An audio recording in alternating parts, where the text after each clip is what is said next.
Let's begin with an evaluation of EJ's performance today. Yeah, I think if you like EJManuels, you liked what you saw today, Paul. 54 scripted throws.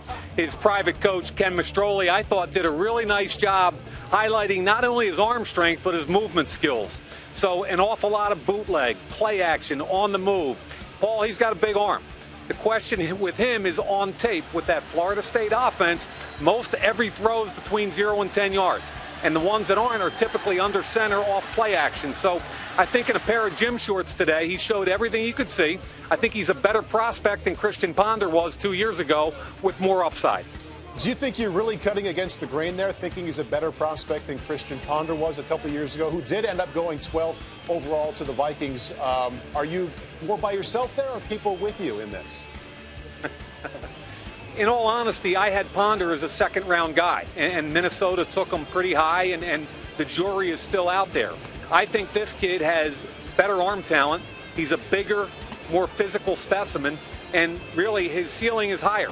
Now, I don't know if his floor is as high, but his ceiling's higher, and a team that drafts him is going to be betting on that ceiling. I know there's a certain percentage of scouts and GMs who are aware of your player rankings. I also know on the pro day circuit you have conversations during the day and in the evening with those people. Are you getting more of a feeling that they question your move to bring him up to 2, or that they believe that you did the right thing?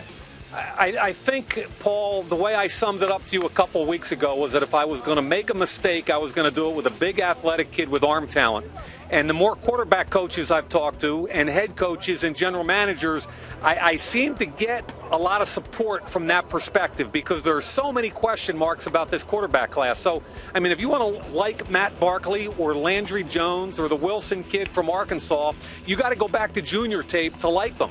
And then the question becomes, are they just game managers, or can they be game winners? And I think when you're talking about Geno Smith at West Virginia and this kid here, EJManuels, you're talking about two potential kids that can win football games. It's going to be surprising if he makes it out of the first round, right? At this point, the way kids are getting pushed up in this draft, and I'm anxious to see Barkley next year, because, again, bad senior year, good junior year. But the way kids are getting pushed up at the quarterback position wouldn't surprise me at all, Paul.